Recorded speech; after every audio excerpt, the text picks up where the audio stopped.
here shortly because of, as I said, because of the time, and I will begin on this platform. I will introduce her later, but I'll begin with a skit from the graduates. I'll begin with a skit from the graduates. The graduates are going to have a skit.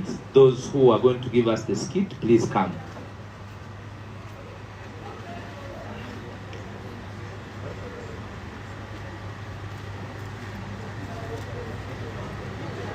DJ. The DJ is very far. It is time for the skit.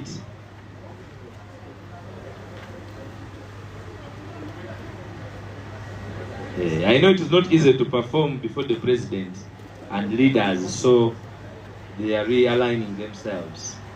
This lady here, what's her name? Stand up. Come in front here and they see you. Mr. President, that one is also of National Unity Platform. Apart, those are our young people. You're most welcome. You're very, very smart. Thank you. You can go and sit. Chigwe. Councillor Chigwe, are you okay? You are fine. You're smart also in red.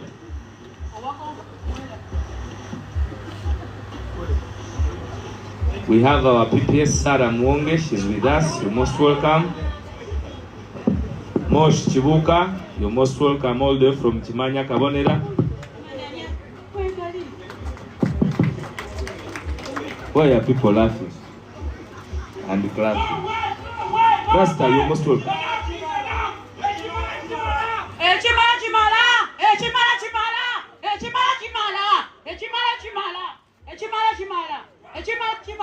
Enough is enough. Echimala, tukoye.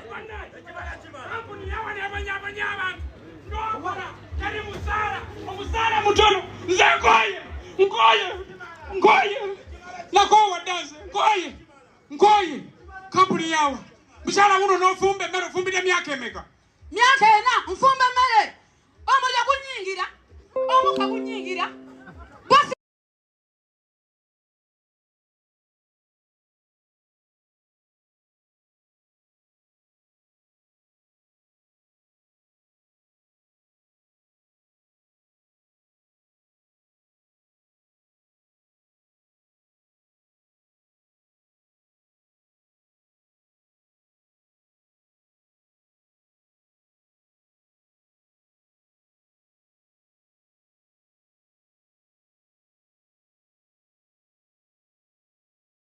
Goba betukole bajja twegattako ekyabutono tokifaako abantu bangi abanyigirizibwa mu kampuni eno naye balinda bulinzandi abateekamu opika katengo olusi kabeerawo katubajjemu akatengo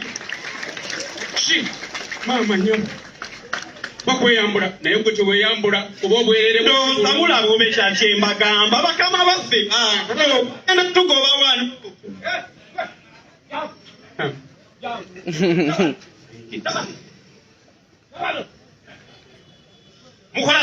Mukolaki bu sharing video. Mere chiraga. Mukolaki balo? Mere chiraga. Dito. Yamba. Wacha mgera kumiri mujamu. Eno kampuni abajajamwe. Era okwekangabiriza ku bantu. Abantu balina ensonga enkulu gye boogerako. Abantu tebafuna musaala. Abantu omusaala gwabwe muguzi. Kampani yafuuka nga ya maama ne taata n'abaana. Maama alagira, taata alagira, abaana balagira. Ayagala yagoba abakozi. Ebiragiro bya kweyagaliza.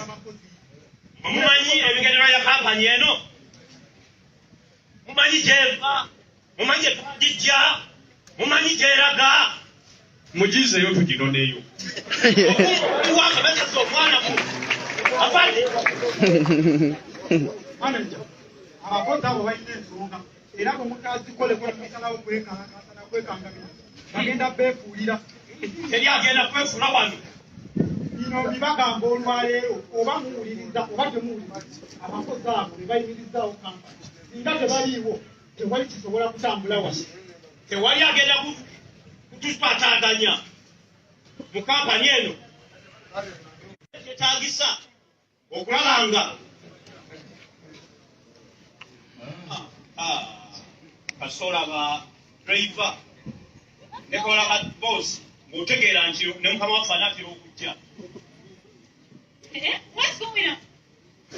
Muli kukimu abantu abakulu laba abakazi abakulu n'abasajja lwaki mutumalira obudde tefuwete oluzungu naye enzungu twategeera tezetutuusiza musobola okumpulirizaako kyokka laba ne manager ali wano abatunuulidde kale ngenda gamba ddadde abagobe ata no yedati mushiringe video namwe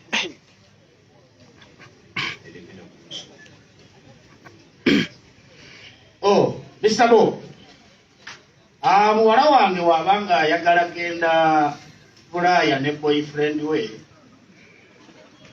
Ennyonyi ya kampani yennyini gye bamukozesa alinyeeyo ate abakozi bonna tewali ateekeddwa genderamu bantu balwadde sijja kuluma wa mwana bweridde erikola ebirala gende etwala omwana. Manager obudde obw'okukola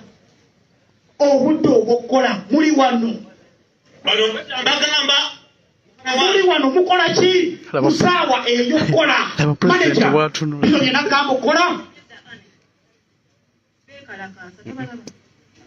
beekalakaasa bali mu kwekalakaasa ebyo ane bye nagamba ono omusajja talina kyagenda kwongera kweno kampani kutumalira kalizivudde kino kisobola kitya okutuukawo nga wooli oli manager mulamba wa kampani kati director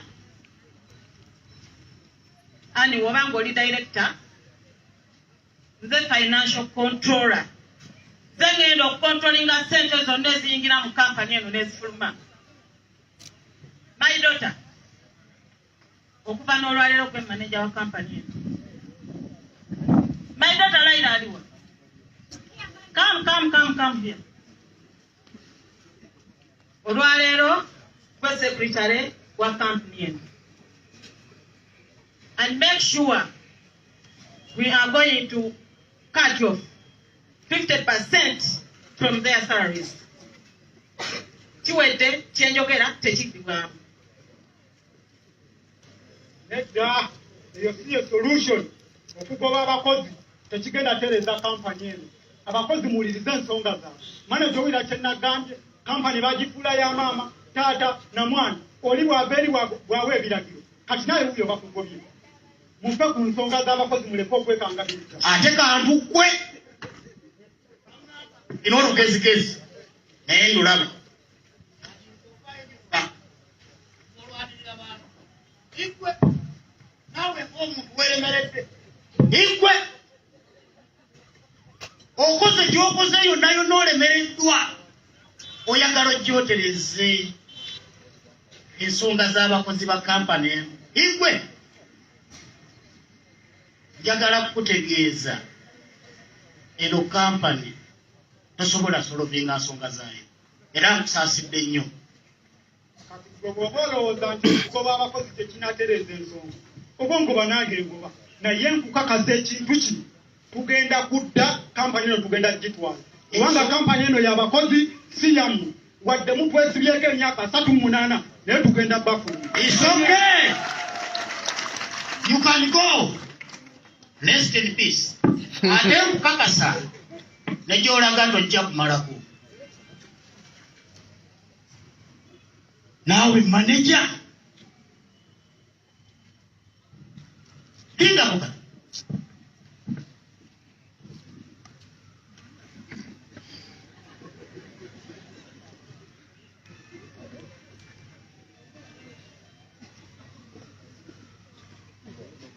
kafuubire mwenna mundaba buli owulira ng'oyagala okukola mu kampani eno mudde ku mirimu gyammwe mangu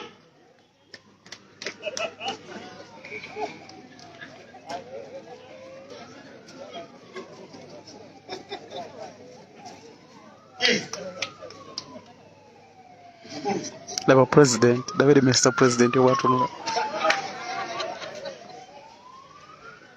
bonna badduse bamuleseewo yekka.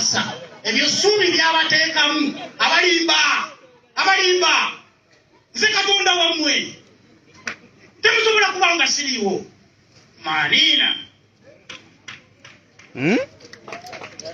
naawe maneja n'otunulira abakozi nga nawe nobegatta kusimanyi obadde obegasi mukama wange siwe kiri ikwe lwakuba mami anyiizeemu nebadde nga bano bakozi nkine waliwo ebigendererwa bya kampani eno era be tulina okutuukiriza era nga mbategeeza nti tewaliwo omwana yasomya Sandhurst alina kudda mukulembeze ng'ovuddewo era nga mbagamba nti ebigendererwa byammwe bye tulina okutuukiriza.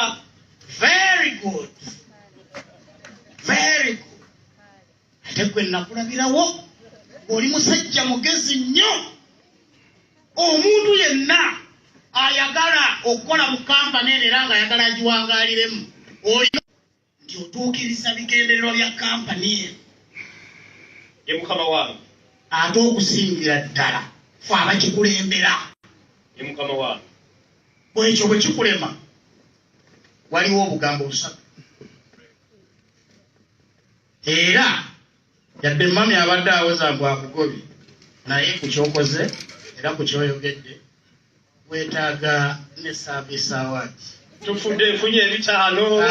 Njagala kukakasa wabula mulimu gwenkuwa omulala kakasa oyo yenna alinnya mu kkubo ly'obukulembeze bwa kampani mumukurashing.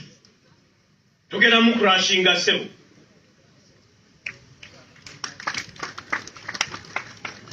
Imwe.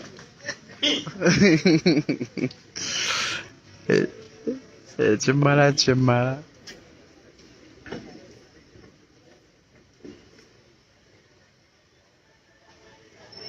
Ensolo za kibi. Mujye tubeewanya okulaba nti munyirira. Tumanyi mulya bulungi, kumbe mulya haramu, mwambala haramu, mutunula haramu. Baseka haramu. Sirikako. Kasajja kwati nakulabirawo. Tuli basajja babitiibwa. Oyagala gw'oba okomaawo ekigambo ekyo ab'ebitiibwa kati twakifudde na kivumu.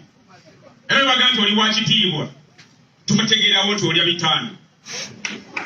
Kakati kwataya bitaano. Otunula otya? Si kyekyo. Ekikulu kampuni etweyagaza ffenna. Buli agirimu agyeyagaliramu. Okusinga ab'olubuto gyeyagaliramu. Mugenda kweyagala mutya mwenna. Fese tukola kyekyo. Tujja kikola ekikulu bantu. Ate essuubi atutaddemu olwo tetutalina kateeko. Baliwo abakozi. Abakozi bakomyewo. Driver. Gwovuga omusajja. Simanyi kikyowulira. Beboogera bingi. Batudde ku musaayi gw'abantu. Balina omusaayi mikono gyabwe. Lengera. Munaku gwe batulinamu essuubi. Oyo. Omusajja gwe tubadde tulinamu essuubi. Abasajja abeebi be tubadde tulabanga ab'ebitiibwa. Nammwe mukutte ssente z'ekibi. Olina kyoyogera kiri awo. Nawe kwata ku ssente. Bano abantu tubaveeko. Nedda ssebo sisobola kukwata ssente za kibi. Abasajja nga mwe ab'ebitiibwa be twali bw'oba oganye okwata ssente nno omanye ekiddako kukurashinga oba toyagala kukwata ssente sirikira dda. Tekyalina kusirika byogera ababoda temwenyomba gwofaayo ki ojja kukola wangowa mu kampuni yammwe negenda kalinavugira kaboda kange. Ize nange bwe kuba kusuulawo omulimu guleka nange ngusudde ngutadde ndikusaidia abantu sisobola kulya sente za kibi esente zammwe muzitwale sizaagala. Nawe driver omulimu gw'okuvuga ddadi ogusuddewo. Oza kusaidiya abantu. Kangende ntiteddadi. Oba mugambe kalinga wahedi. Konna bwe kati kalinga emu. Tofaayo. Mwabasuubuzi ate tubeetaaga nnyo mwe muli mu bantu. Bwokuza ennyaanya muweereko n'ekigambo kampuni edda mu mikono gy'abantu. Ne kati nze atalina kimanyi ku bino ebya kampani. Katinga sisaawa. Wabwe tusinga n'okwetaaga olina contribution kutereeza kampuni eno. kyamaanyi. Subi huyo. Temuvaayo tofa ku saizi ekikulu Katonda gw'atateeka ku mafuta.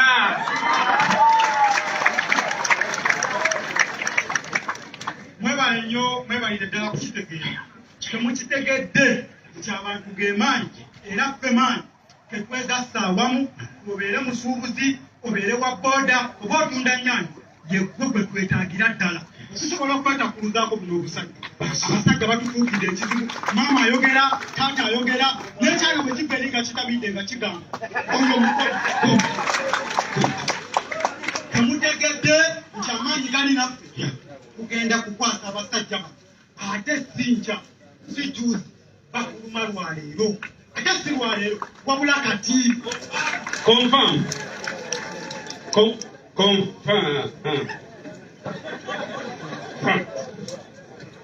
Kulimu. Jaji baba no balabe ndoza kati bonna tukupoke. Ndowooza bye nasoose okwogera luleere kakasa mwabiwulidde. Bw'obanga okyayagala okukola mu kampani era okyayagala ogisigalamu mudde ku mirimu Nedda so. Kimala. Enough is enough.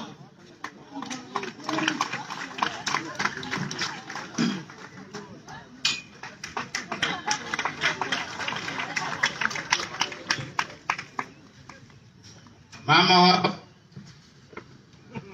w'abaana kyempulidde naawe ky'owulidde.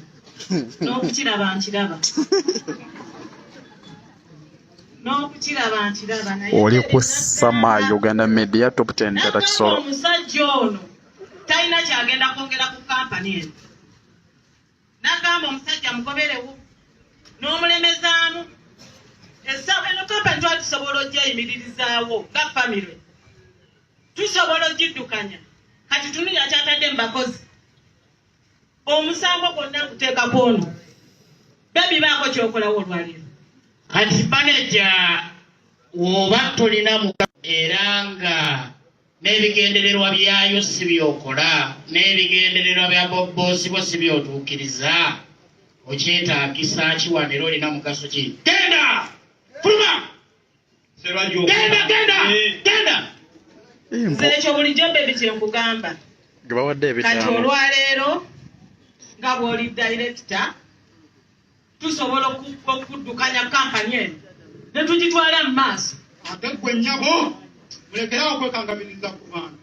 Mwe mulowooza munagoba buli omu abantu baasazeewo baakudde obuyiiza bwa kampani eno amaanyi ge gabalina. Gwe kizibu wano gwogoba wano abakozi gwosala omusala gw'abakozi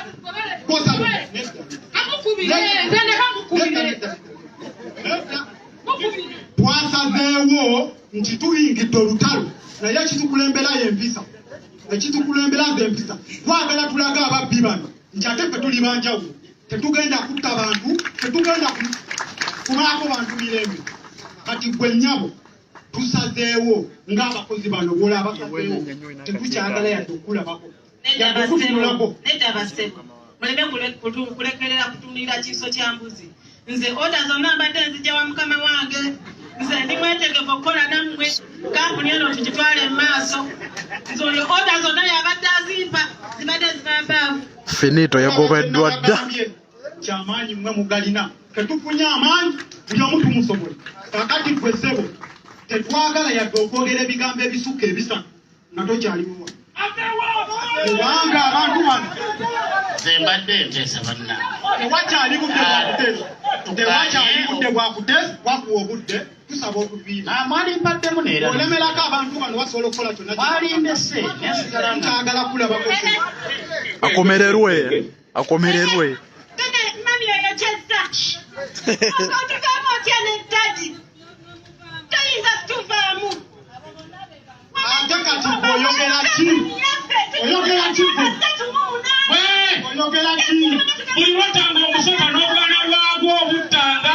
Bano bonna beebamu genda mu kisamwe ate bw'ogobanga omusota ogoberangako n'obwana bwagwo mugende Suubi tumuyiseemu tubalage wagambye empisa kyekikulu twagala bagende emirembe abantu bano nsobola okubagamba bakola kyonna kye baagala ne bakibakola naye twagala kukozesa mpisa mutambule muve wano tugenda kubeerawo tutya katufuka baana bantu amaanyi g'abantu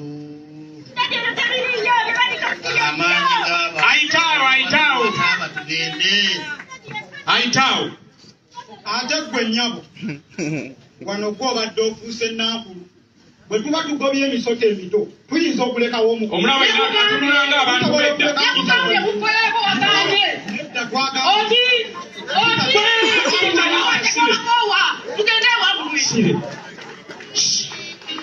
webagera bino kampuni eza mu mikono gy'abantu era mukama waffe twasazeewo ne bwatunulanga abantu bedda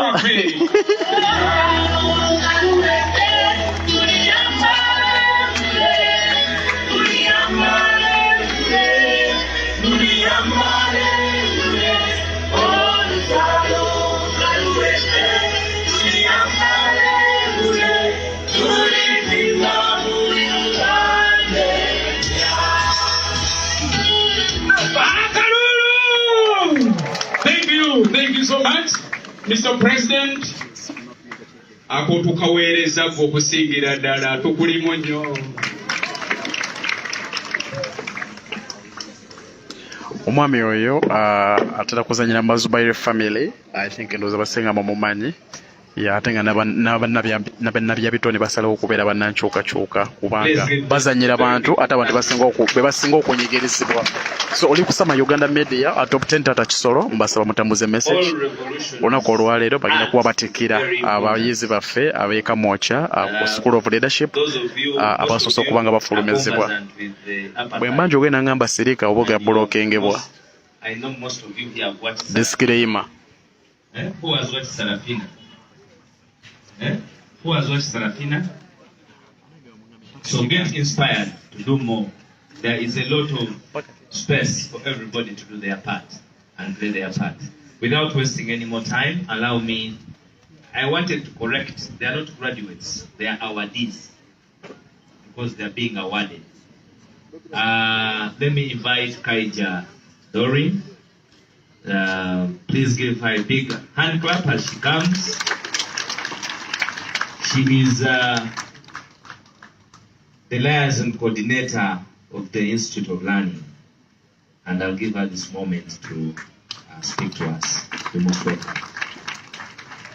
Thank you very much. Hope I will not be asked to stand up.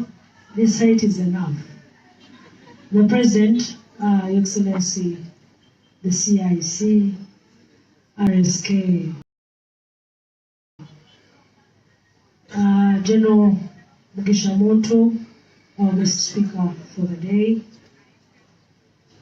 the Right Honorable John Senyonyi, the Vice President, the Secretary General, leaders of our party, the awardees of today, our facilitators of the school, the parents for our awardees of the day, and everyone, I want to salute you all. My name is Kaija Doreen. I want to use very little minutes of your time, given the weather that we had for the morning. Today is a day when we get together as the National Unity Platform, but most importantly, as the People Power Movement, to award or to recognize the efforts of our young ladies and gentlemen that are seated in that tent. We should give it a very thank you. Mr. President, to go back from the time we commenced having our institution of learning in Kamocha, it's not been all silver and gold. It's been a very tough hustle, more so when we come together as a group from different backgrounds, but again, trying to help each other grow towards the same cause. So it's not been an easy journey. I want to believe, not just on my side, but even from their side. There has been a lot of sacrifice that they have made. Of course, from the start, it was full of intimidation. And allow me to inform you that most times the cases that we had from the start was the worry of these people being kidnapped given the time to which we carry on our classes. But I used to tell them, if you think you can still be scared of being kidnapped in this day, and more so with the Uganda that we are in today, then you're not fit to be with us. Because as of now, people must know and understand the situation and the fragile environment of the country that we are in. Either you make the sacrifice to stop the situation that we are in, or you go back, sit and wait for others to do it on your behalf. And when they do it on your behalf, still you will be cursing others for not doing what you think is right. So I believe that with the sacrifice that these people have made, it is rightly and just for us to have a day like this to celebrate them, but also to ask the country to look at them as they are going to unity to preach the gospel of change.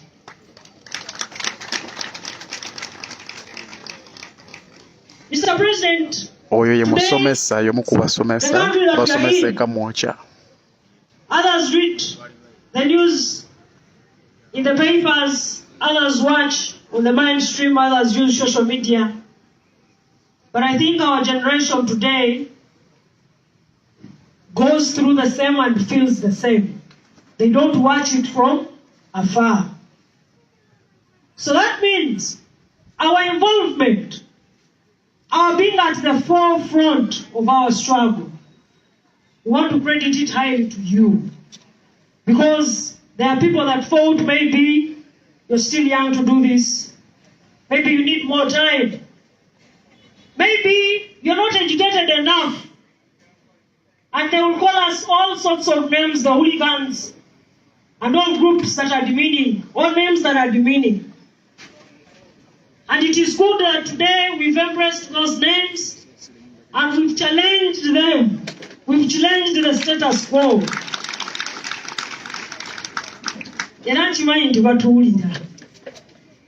So, I want to say that today, most to you people that are there, today is a day not just to celebrate the awarding of our certificates or the time where we've come, but today is a day when we take it upon ourselves to take a step. Like we've said, the next step that we are taking is going to be a serious learning, where we are learning from work. We're going to learn to tell people what is bad, such that people must know. People need to know. People need the information. Don't keep it for yourself. I believe the party will be trying by all means to send you as the ambassadors in all the other places of the country that will be, such that the information that has been passed on to you is not left with you, but it is passed on to the communities that are up country and to the communities that are far from the school. We have a request to the President, because we've had so many numbers that come in willing to be enrolled. Sometimes we can't be in position to take them all. But not only that, we have also so many numbers of people that are country and they are not in position to be with us there. So we ask on your table, sir, that there will be an opportunity for us to support and also deliver that service to the people that are far from where we are. Mr. President and the awardees, the situation that we are in as a country would not, maybe others would question, why should people be in for classes trying? I know there are many now who are there. They are still questioning why should people be trying. But you will never fight for what you don't know. You must know and then fight for what you rightly believe. So I want to thank you very, very much that you made the right decision to come learn, have the skill of being leaders, have the skill of fighting for what you believe in, but also building a network. This is a very strong network that we build with each other. The relationship that we build with each other is that will push us from where we are to the next step where we want to go. I want to send my appreciations more so to the people who have highly supported the school. I've thanked the facilitators, but that will go to the Secretary General's table. But I want to thank the guest speakers that have always been coming through to support the school. I would have loved to mention, but I think some of them are not here. But I thank that the leader of opposition came through, the president himself came through, Chairman Nyanzi also came through. So I want to dearly thank you. For those who are around, please thank you for always coming through when you're called upon to serve the people. Thank you very much. I see people are very cold. I'll sing one song and then I'll ask my awardees, the 3 people that are meant to represent the 3 classes, to come and say a word. So we shall rise and sing. Abayinza oluzungu balutegedde. Oh, NUP, NUP, oh, asante mama, oh, asante mama, oh, NUP, NUP, oh, Chagulani, oh, Chagulani, oh, Chagulani. Hey, the boy got a second.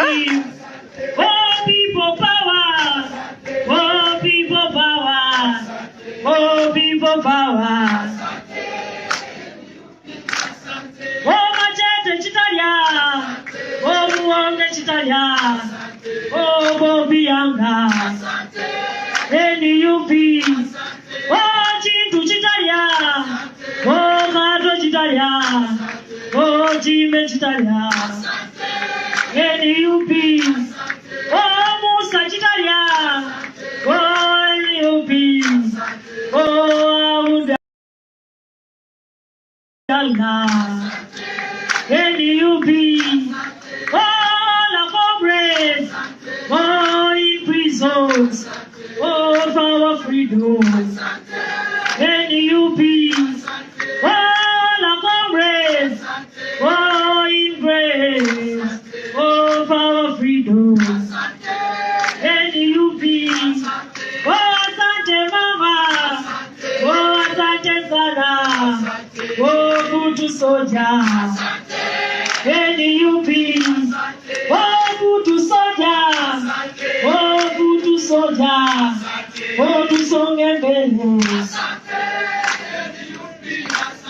oh, for our freedom, oh, for our freedom, oh, for our freedom,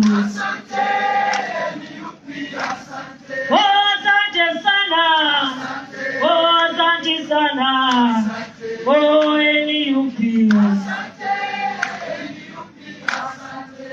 Thank you.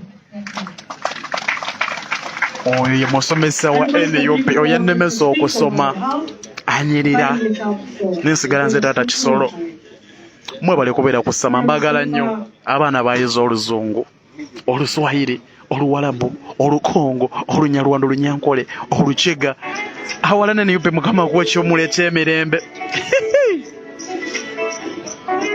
nze taata Kisolo mwebale kubeerako neewaayo baweereza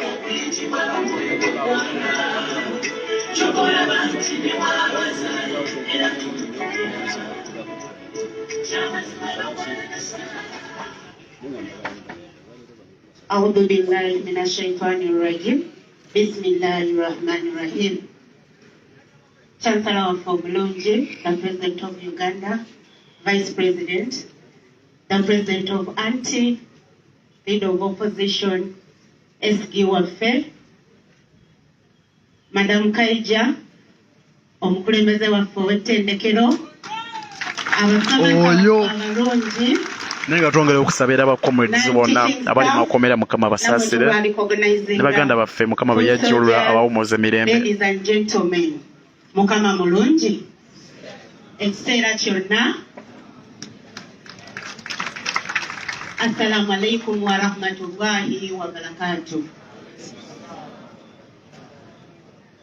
Amanya gange nze Nasali Shamim, kansala omukyala akiikirira Makindye nga nyimiridde wano ku lwa bannange abakilasi abo nno nga beba elected leaders be babadde mu kilasi eyo. Ebigambo bye ngenda okwogera byabwe si byange ng'omuntu. Atuli basiimu nnyo Chancellor waffe, weebale nnyo, weebalire ddala otwongerako. Sirina bigambo bingi bye nnyinza kwogera oba kujja mu kigambo ky'okwebaza mutukoze obulungi obutagambika.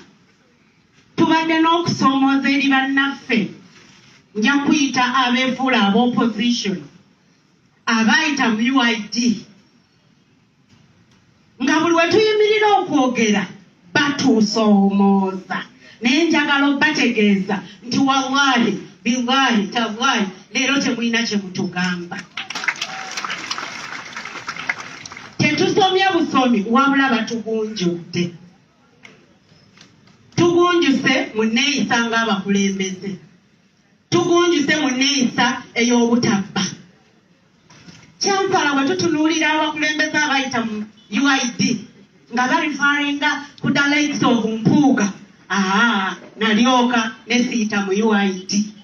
Ffe mu NUP tuli zero tolerance to corruption. Ako bakanjigiriza era tukusuubiza tetugenda kulya mu kibiina kyaffe lukwe, tetugenda kulya mu bantu baffe lukwe, wabula wobeera ng'eyo ng'osobeddwa nga tolina gw'otuma gy'oyagala kutuma yonna, weetuli ng'abayizi ba NUP okubeera nga tuweereza ekibiina kyaffe wamu n'eggwanga. Nga mmaliriza nsigadde ndi Nasali Shamim, ssente ate eryamama Gaza liyamba abantu ba wansi, neyanziza nnyo neyanzeenge.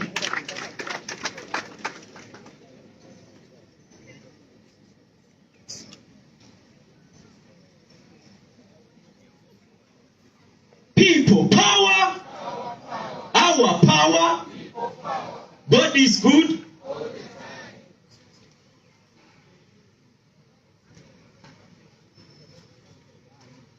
Our President of Uganda, His Excellency Robert Kyagulanyi Ssentamu, our guest speaker, Major General Mugisha Muntu, our Secretary General, Mr. Lewis Rubongoya, retired Honorable, the Leader of Opposition, Honorable Joe Senyoni, Deputy President, Mama Zedriga, the staff of National Unity Platform, our dear parents, my dear colleagues, the students of National Unity Platform, yellow wishers, and the leaders, political leaders at large, I really welcome you. We are sorry for the inconvenience because it has rained cats and dogs, but we shall catch up. My name is Muono Air Force, Mugwere by tribe, all the way from Mukono district. I'm here to represent the foot soldier class, Class A.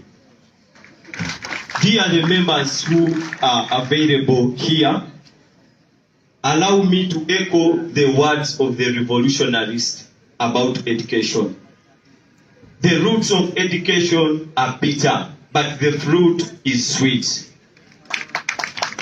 Nelson Mandela, our icon, once said, education is a powerful weapon that we can use to change the world. Uganda, and once a former second-in-hand of Fidel Castro Chukwavara said, education is the first duty of a true revolutionist.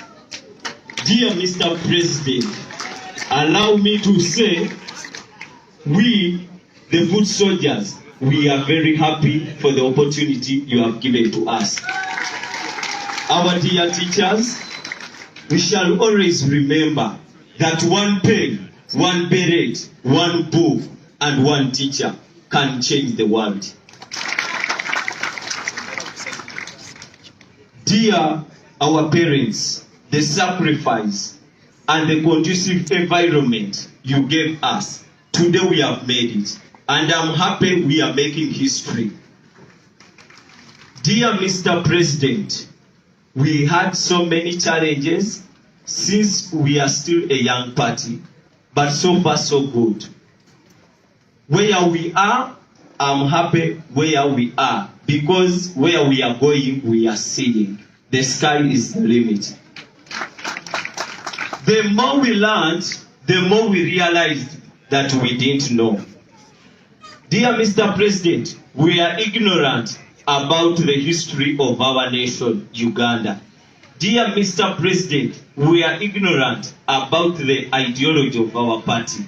We are also ignorant about our laws, the civil rights, the human rights. We are very ignorant. Dear Mr. President, we are ignorant about the political situation of our country. Dear Mr. President, we have leaders who are ignorant about what they are supposed to do. I'm very happy to be a witness in the history of making of the day of graduating with my brothers when they are awarding us our certificates in whatever we have learned. Dear Mr. President, we came like a fish out of water. We came like a gun without a bullet. But I want to assure you, we have learned a lot. Now we are a gun, we are a gun, we are a bullet with a gun. Dear Mr. President, allow me to finalize. I urge other members, especially leaders, not to lose this opportunity. Because this opportunity, it is a very wonderful opportunity that no one should miss it. Dear Mr. President, when we are here, we are home. Like the way they say, a home can build a nation, but a parliament does not build a nation.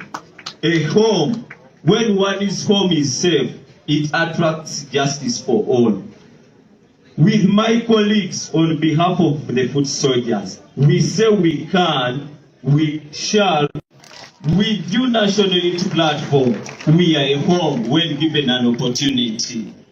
Dear Mr. President, give us a chance. We have surprises for you and the entire NUP School of Leadership, especially Madam Kaitia. You have done more good than harm.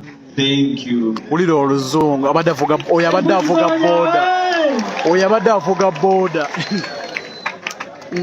Muzanyise NUP abadde avuga boda yavuddeyo ku representing aba foot soldier basadde bwe bazze okubeerawo nga baana bwe batikkirwa.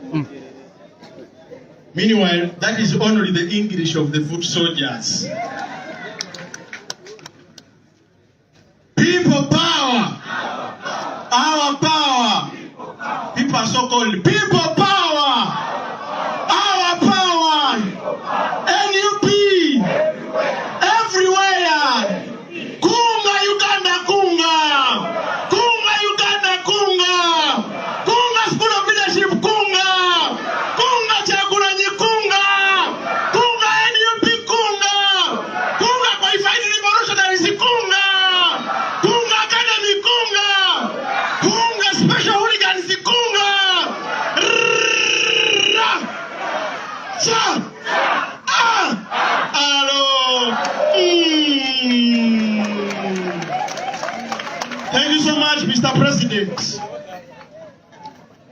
To the Vice Chancellor, Mr. Lewis Rubongoya.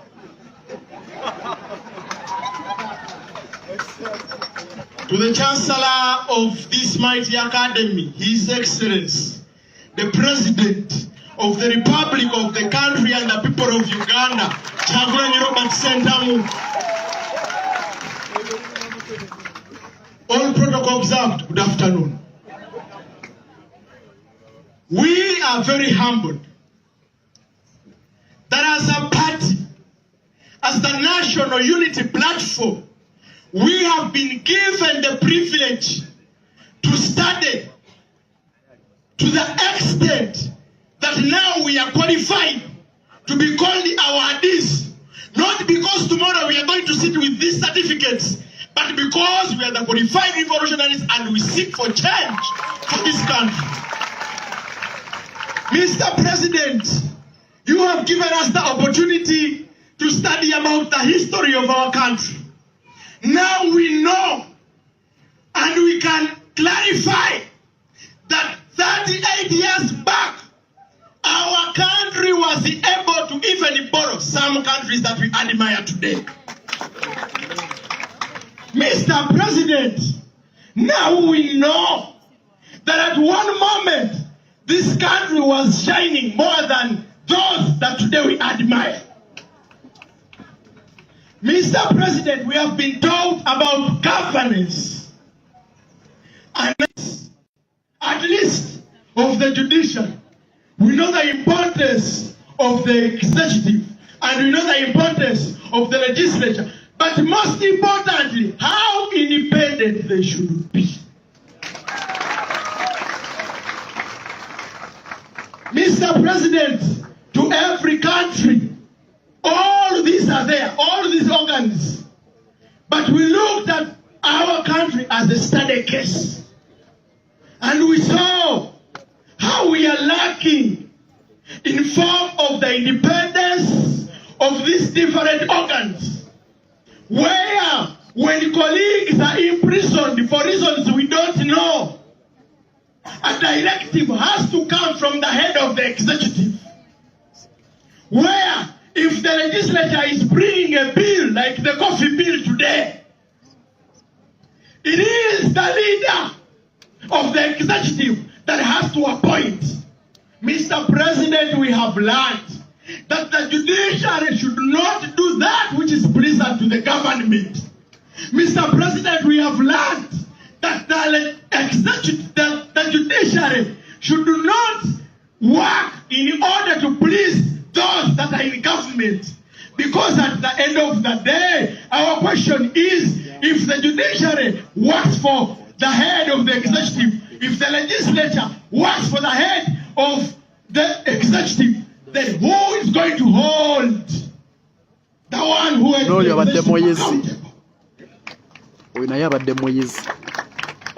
Mr. President, we are only grateful for the work that you have done for us. When you were coming, we also don't know who brought you. We just saw you. But you told us that you're bringing change to this country. Up to now, they say you're a musician. For us, we call you a professor. Mr. President, we are so grateful. And to colleagues here, we have learned how important bring out only one ideology, that is discipline. We should be radically disciplined. That we may not take on others with abuse, but we may make them see the point that we want them to see. That we may not abuse others simply because they don't agree with us, but we pull them closer to where we want them to be. We are seeking for mindset change. We have been very well trained by our dear teachers here that in all forms, never should we lose our temper because of the people that have sold the struggle. That it is only those that have sold the struggle that have sold themselves. The struggle will surely and forever remain. Mr. President, all parents here, I want you to be just remain seated if you pay the tuition for the students. Remain seated if you pay the tuition for the students. Mpuga yali amanyi okwogera oluzungu mu kibiina. Remain seated if you pay tuition for the students. I want to make it clear that in the National Unity Platform, we started for free. Okategedde basomera bwerere. That none of them paid the tuition, and yet we started and now we qualify. These members of the National Unity Platform speaks about the man that is seated right there. That when he is the president, we may actually not need to pay school fees for our children. That in a country, our children will study for free and graduate. We have seen him help different institutions in form of hospitals and contributing. That speaks a lot of the man that is seated right there. He is doing much more before he becomes president. I'm only scared what will happen.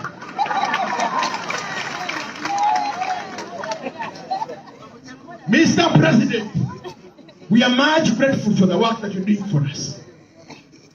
I am concluding because concluding, I must. Mr. President, as the school of the National Unity Platform, as the school that is here to be educated, to educate others, we only request of you that you send us, because we are ready to serve. We are qualified revolutionaries, and I know they will fail us. And so, members, for you that are there, if you feel as I feel, if you feel as I feel, if you see as I see, if you touch as I touch, I want to tell you that there is only one man, a generational leader, a very candid man, a gentleman, a statesman, a qualified, a chancellor, a professor, a council of the Republic of Uganda, His Excellency Robert Kyagulanyi Ssentamu. Naye mmwe kangere ku ssomero kangere ku ssomero nyongere ku luzungu nensooka va Kisoro abadde student wa NUP School of Leadership ate basomera bwereere. I repeat, they study for free. We want to thank you all for having come. But as a school, we have the mandate to go and teach others. Mr. Wise from Fumbiro, I know when you were teaching me communication, you taught me about time. But you can also see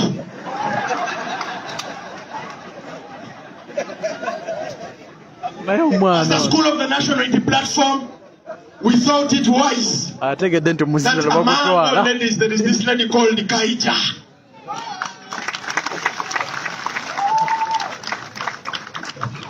And so today, we felt as a school, we need to reward her. As people prepare the gift, Mr. President, conclusively we got to learn about how time is important. That it is only a matter of time, but we are getting there. We were told that when the time is right, even when you speak English, it flows in Parliament.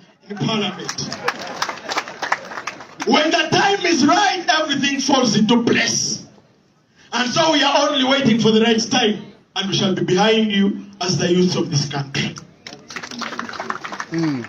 Madam Kaija, here you are on behalf of the school of the National Unity Platform Academy. Please give a hand clap to our headmistress. She did very wonderful.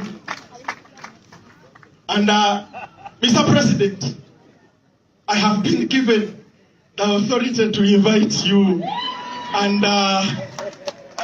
be part of this handover. Mr. President, we are very grateful and we request that you come and hand over this to her. Afunye namanya gaita president. Naye omwana ono tunaamalako naye. Basimbye techa waabwe techa Kaija era bamuwadde ekirabo. Kangende ku ssomero enkya. Kanve mu bintu by'abakazi kangende ku ssomero. Hanika, please, you may leave for the camera. Madam Kaija, we are so grateful for the work that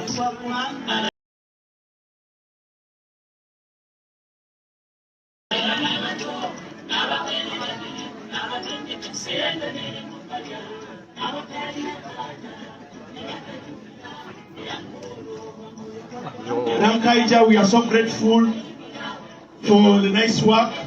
We want to thank you for all that you're doing for us, and we're ready to support you wherever. May the good Lord bless you.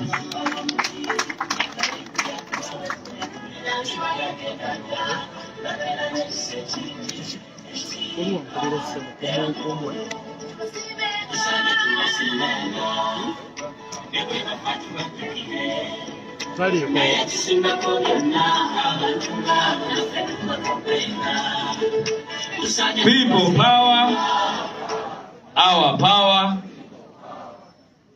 Give my brother here another big applause.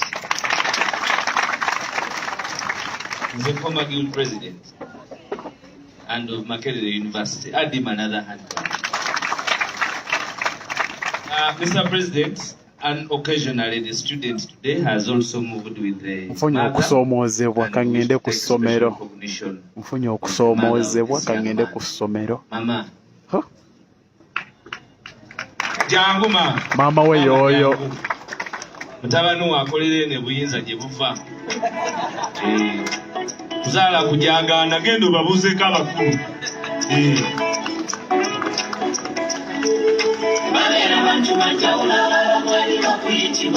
Mukulembere maama.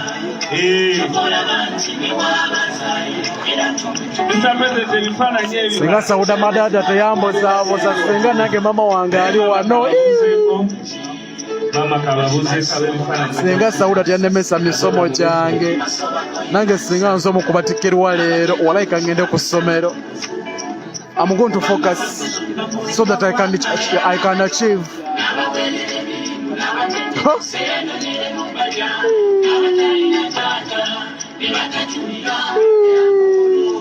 Thank you. Thank you.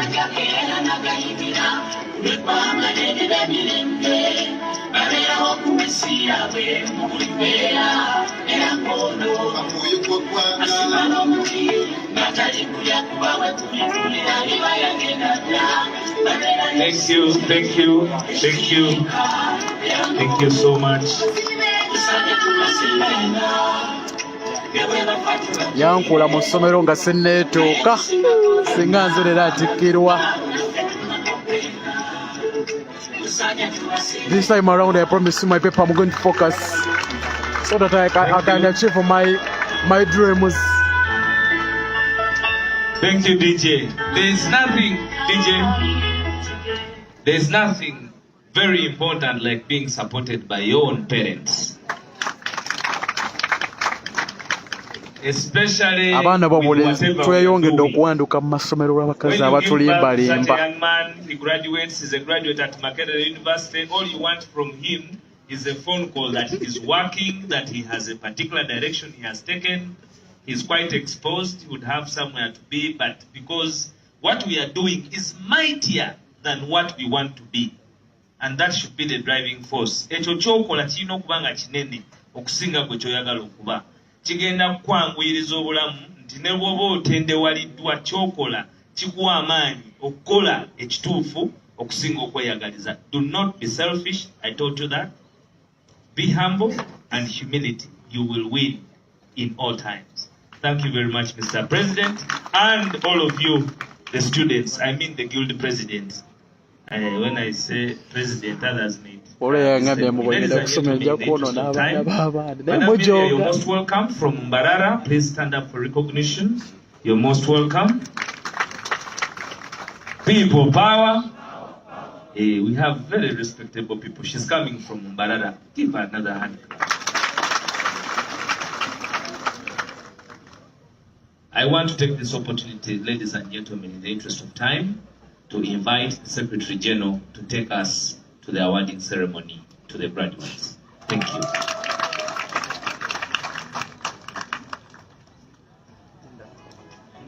Awardees, I'm still being disturbed by what to call you. Mr.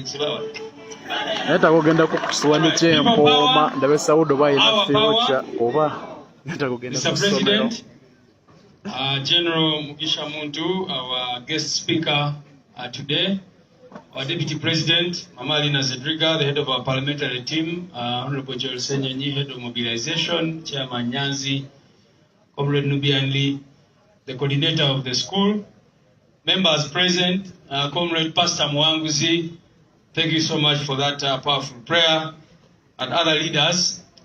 Today is a special day as we award certificates to the very, very first cohort.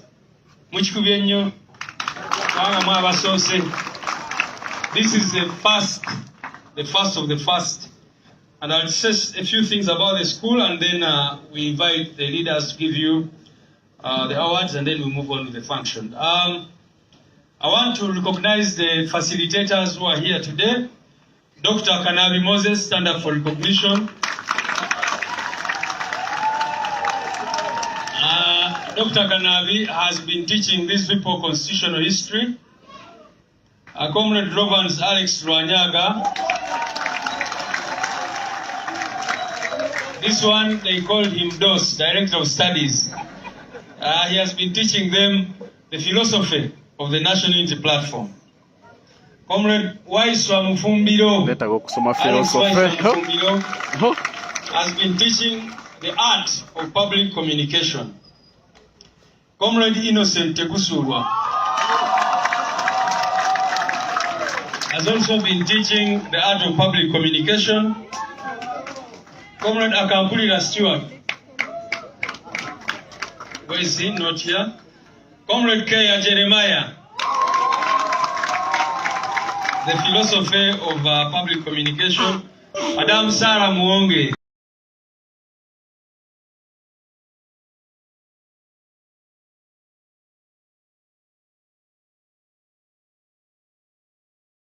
So that is under the first